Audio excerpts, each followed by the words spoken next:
autour des fabriques d'art et de culture co-organisées par le réseau Actif et le réseau Art Factory autre part, pour parler de cette place et du rôle et de l'ambition des fabriques d'art et de culture. On a invité différentes personnes, acteurs de ces lieux, artistes associés aussi à ces lieux, et puis des élus.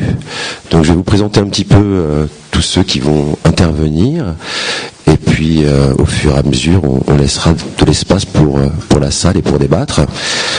Alors je vais vous présenter Baïja Kibov, qui est coordinatrice du réseau Art Factory, Claude Renard, qui est membre du réseau Art Factory autre part, Philippe Foulquier, qui est délégué général adjoint d'Art Factory autre part.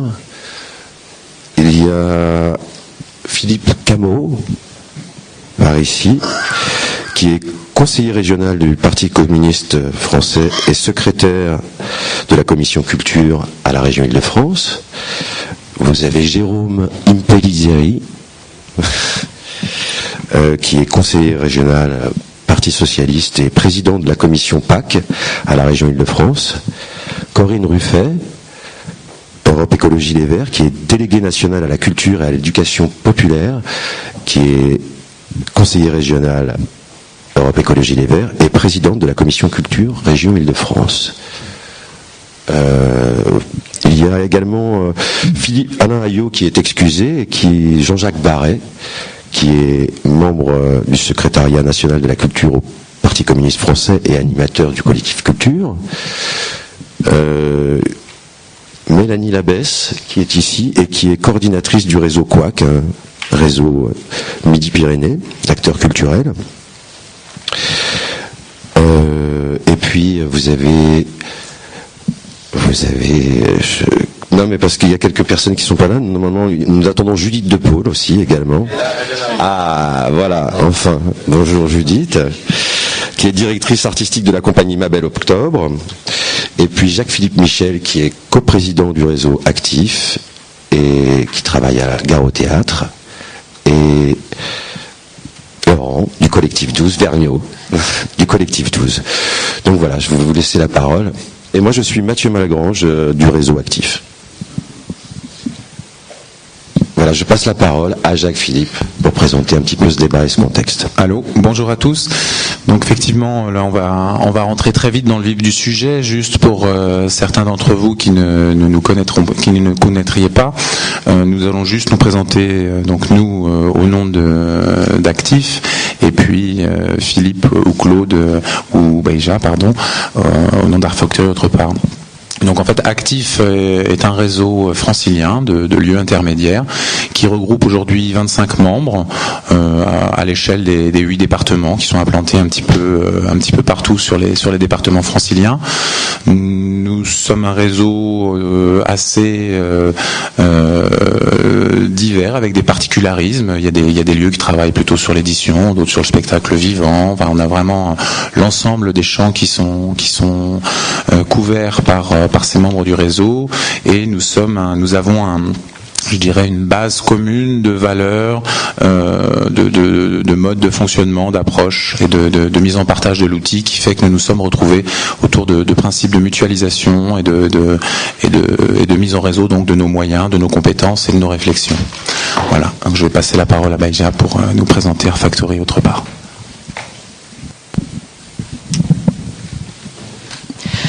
Bonjour à toutes et à tous. Moi, je vais faire une très très brève présentation, et ensuite notre délégué général et Claude Renard feront une manifestation plus concrète et plus de terrain de ce que peut être Art Factory autre part. Art Factory, c'est le fruit d'une mutualisation de 2 structures. Art Factory d'une part, qui était une plateforme de ressources, et autre part, qui était un groupe d'acteurs culturels qui réfléchissaient ensemble sur les liens entre art, population et société. Alors aujourd'hui, c'est une seule et même structure depuis 2007. Donc on travaille notamment à l'animation d'une plateforme de ressources et de réflexion, avec pour axe de travail principal les liens entre art, population et territoire. C'est un réseau qui va réunir une quarantaine de membres à travers la France, des membres qui sont assez hétérogènes. Il y a des lieux de fabrique, ce qui nous réunit aujourd'hui, mais pas uniquement. Il y a aussi des compagnies, il y a aussi des artistes, il y a aussi des collectifs, il y a aussi des réseaux et même des chercheurs. Donc cette diversité-là est notre force un petit peu, parce qu'elle nous permet de réaliser notre mission principale, qui est la production de ressources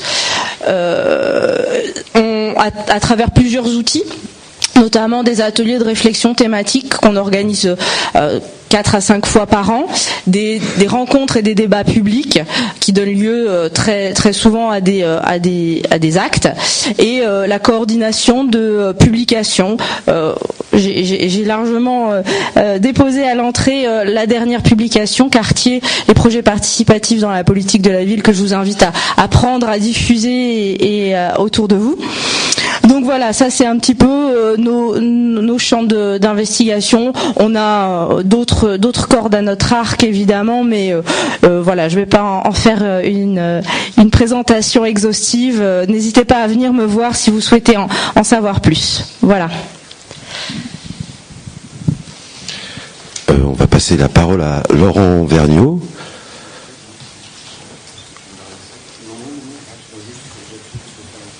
D'accord, bah écoutez, je repréciser un petit peu. Voilà, c'est ça. Juste un rapide en fait historique par rapport à ce qui nous amène aujourd'hui. Nous souhaitions en fait mettre en valeur l'exemplarité du travail que nous avons mené avec les différents groupes de la majorité régionale de gauche en Île-de-France, et le mettre effectivement en partage avec vous pour que cette expérience puisse elle-même éventuellement ailleurs, autre part, à d'autres échelons ou dans d'autres régions, donner lieu à une réflexion. Ce travail a été mené en fait à la base lors des précédentes élections régionales. Les 3 principaux groupes de la majorité, à savoir le Parti socialiste, Europe Écologie Les Verts et le Parti communiste français Front de Gauche, avaient dans leur proposition programmatique une orientation pour avoir une meilleure considération du travail qui était mené sur les territoires par des lieux atypiques, des lieux intermédiaires, des lieux friches, chacun sous des appellations différentes ou un petit peu avec des priorités qui étaient propres à ces 3 partis. Et entre 2 tours, il y a eu un accord de fusion donc entre Europe Écologie Les Verts et le Parti socialiste, qui a donné lieu à un accord de mandature avec l'objectif de monter un dispositif autour des fabriques d'art et de culture. Nous avons rencontré, nous, actifs à l'automne, les 3 groupes de la majorité. Nous leur avons proposé de travailler ensemble, collectivement, à une réflexion pour mener à bien ce projet de dispositif. Très rapidement, les 3 groupes nous ont dit leur intérêt vif de s'intéresser à ces questions-là et de repenser justement cette forme de co-concertation, de co-élaboration, et donc de ne pas être dans un rapport d'impulsion par le haut directement d'un lieu ou d'un autre ou d'un dispositif X ou Y, mais vraiment de réfléchir avec nous collectivement, chacun à sa place, chacun dans son rôle, dans le respect des uns et des autres, ou pour arriver à aboutir à quelque chose. Ce travail a été mené donc pendant 2 ans. De notre côté, nous avons réfléchi collectivement au sein de nos 25 lieux. Nous avons fait une proposition de contribution, un espèce de document, un contenu pas programmatique, mais un contenu qui cherchait, une proposition qui cherchait à la fois à définir, puisque effectivement la région parlait du mot fabrique, que nous avons volontairement, parce que nous nous reconnaissions dans ce terme, pris ce mot fabrique, sachant qu'effectivement, pour certains, nous sommes des lieux intermédiaires, pour d'autres, nous sommes des lieux d'expérimentation, on a parlé des nouveaux territoires de l'art, donc nous sommes reconnus dans ce terme. Et nous avons essayé de donner pas un cadre, mais de montrer les particularités, les particularismes de nos lieux, les missions qu'ils portent, leur forme leur engagement, leur approche éthique, leur démarche d'accompagnement d'artistes. Et ce travail a mené lieu à une contribution qui a été mise en partage, qui a été proposée à l'ensemble des acteurs, des opérateurs franciliens, et qui a été donc apportée aux politiques. De leur côté, les politiques, notamment par le biais de Corinne Refait d'Europe Écologie Les Verts, par le biais du Parlement européen, du Parlement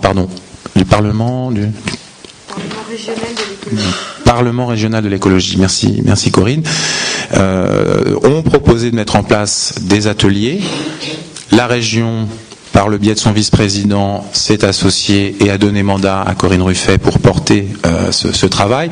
Donc il y a eu en parallèle donc des ateliers qui ont été ouverts à l'ensemble du champ de la profession, qui se sont déroulés. Et de notre côté, nous avons organisé, suite à 7 ans, 3 débats en Île-de-France, dans différents de nos lieux, pour donner un éclairage sur l'évolution de ce travail et de ce dispositif. Donc aujourd'hui, si vous voulez, et je vais m'arrêter là et passer la parole, aujourd'hui, nous voulions effectivement profiter de ce temps à Avignon pour à la fois parler de ce qui, à notre sens, est vraiment un travail exemplaire qui a été mené avec les élus de la région, qui amène aujourd'hui à ce que les services ont récemment donc fait une proposition d'accord cadre pour un projet de délibération, que l'ensemble des 3 groupes se sont globalement entendus sur les points saillants à défendre, que la majorité des propositions qui avaient été faites par l'ensemble de la profession ont été largement reprises, et que donc aujourd'hui il y a quand même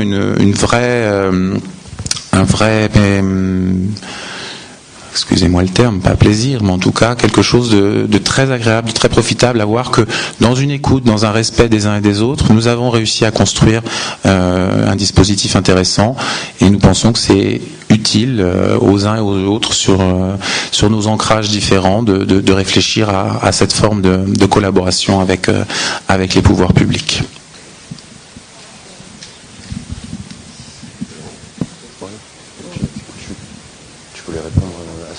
A priori, je faisais un petit truc juste sur ce qu'on entendait par Fabrique Nous, et puis après on... Mais je pense que Laurent, si tu peux nous éclairer sur ces... Bonjour.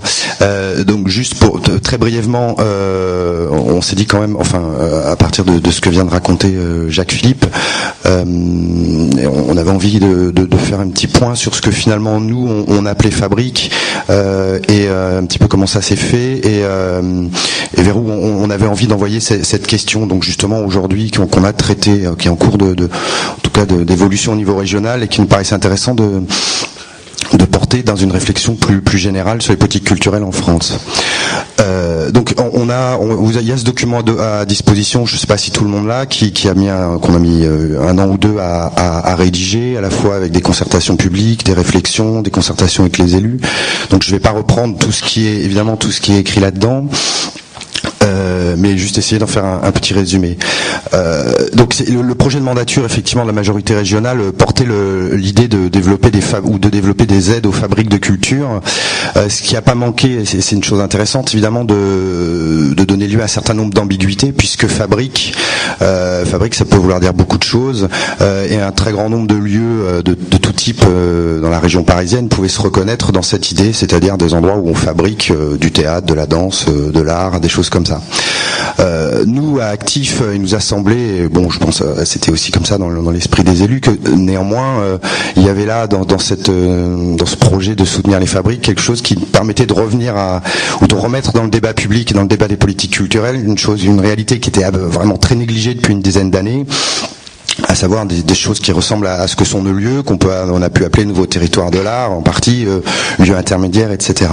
Donc on a procédé à une espèce quand même de redéfinition de ce que pouvait être une fabrique, notamment en concertation avec les élus, et c'est celle-ci finalement à la fois qu'on a envie de mettre en débat aujourd'hui, et voir si elle correspond à des réalités plus larges que celles du réseau Actif ou des lieux de la région parisienne, et de voir comment on peut l'intégrer un petit peu dans les réflexions à venir sur les politiques culturelles. Donc simplement nous après il y a une réalité, on est parti de ce constat là, c'est qu'au réseau Actif c'est 25 lieux, et on est loin de couvrir la totalité de ce type de lieux, de réunir la totalité des lieux de ce type qui pourraient ressembler dans la région parisienne. et qu'en même temps il y a un certain nombre d'actions qui sont menées et que ce sont des acteurs pour la plupart qui sont aujourd'hui très très essoufflés, qu'il y a des problèmes de moyens et de soutien et de mise en danger, hein, puisque nous on a beaucoup de lieux du réseau qui sont très limites, et que là vraiment il fallait sauter sur cette occasion pour essayer de redonner un peu d'air à tout ça. Donc les fabriques, finalement, on les a définies donc de façon détaillée, très résumée. Je pourrais dire que aujourd'hui pour nous, ce qu'on a appelé fabriques, ce sont des lieux. On est parti de l'idée de lieu.